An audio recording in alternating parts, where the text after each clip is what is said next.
splitting logs. Got my saw, got my knife,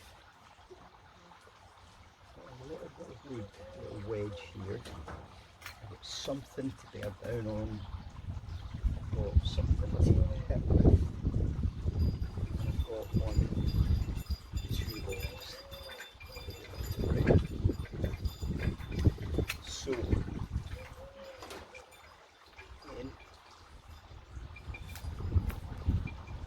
this is the most important tool.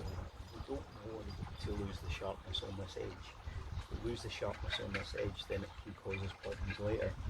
So if we have here, like so, and we start to batten like this, then this can damage in here. So the best way to do this is put this away.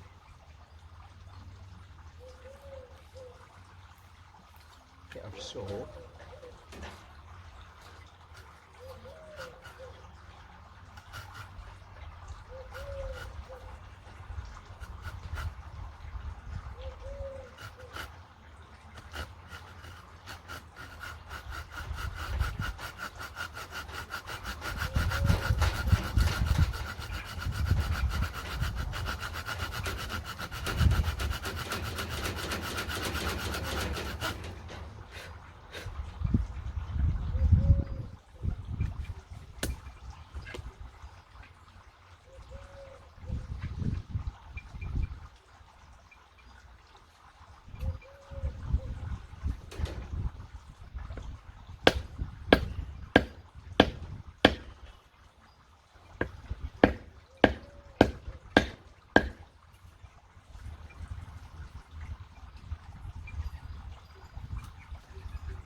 Allows us to get into the dry wood in here.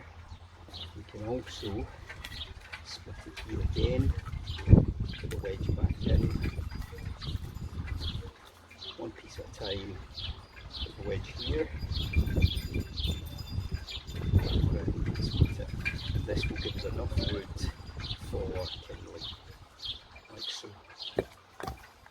It also stops us from damaging this part of the blade. We don't want to do that. We can, particularly if it's thinner bits of wood, but for this size of wood we want to look at using a wedge with a saw and a battle.